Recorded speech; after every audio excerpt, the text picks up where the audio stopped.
Saya beri contoh ya betapa pentingnya mindset ya, cara berpikir. Orang itu menjadi kikir itu karena nganggap hidup itu lama dan uang itu penting. Kalau zaman Nabi itu sederhana kalau melihat hidup. Pernah suatu saat Nabi itu punya jatah makan karena Nabi itu hidupnya juga pas-pasan.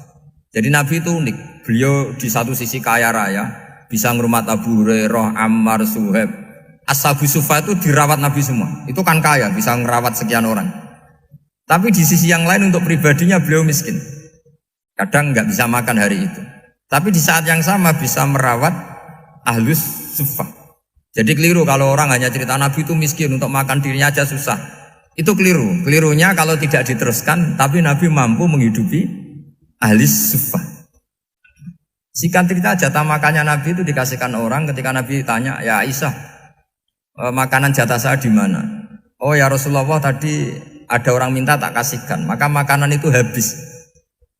Apa kata Nabi? Kamu salah Aisyah. Yang kamu kasihkan itu justru yang masih. Ya yang kamu kasihkan itu justru yang masih. Sehingga Nabi menganggap, makanya Nabi terus ngendikan. Ya kalau mukhatabnya lelaki ya kira-kira begini. Wahal laka min malika illa ma akalta fa'afnaita walabista fa'ablaita. Terus tanya wa tasaddaqta fa'abqaita kata Nabi. Harta kamu ya kamu makan kemudian ke WC jadi kotoran, atau punya pakaian mewah nanti rusak. Wa tasaddaqta fa'abqaita. Ada yang kamu sedekahkan yaitu yang abadi sampai akhirat. Sehingga banyak pengusaha yang mencintai saya setelah tak ajari hadis itu, misalnya punya uang 1 miliar karena dia spekulan atau pedagang rawan bangkrut, disedekahkan ke masjid 50 juta, yaitu yang abadi. Jadi kalau suatu saat bangkrut, dia masih punya uang 50 juta di akhirat.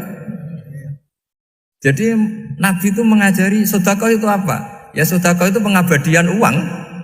Kalau kita kan enggak, bilang sedekah itu nguras uang. Itu pikirannya setan dan pikirannya orang Islam. Itu cara berpikir setan, bukan cara berpikir umat apa? Sehingga Sayyid Ali Zainal Abidin itu kalau ada orang minta, kemudian beliau ngasih, itu beliau bilang gini, marhaban biman hamala zati ilal akhirah. Matur nuwun nggih jenengan sing beto sangu kula nate. Jadi dianggap teller saja. Orang yang minta uang beliau itu dianggap tukang nyatet bank ini. Karena sudah ditabungkan, ya sudah.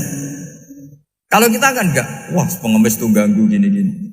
Kecuali pengemis profesi ya mungkin kita agak-agak enak. Mari zaman akhir tuh ada pengemis apa?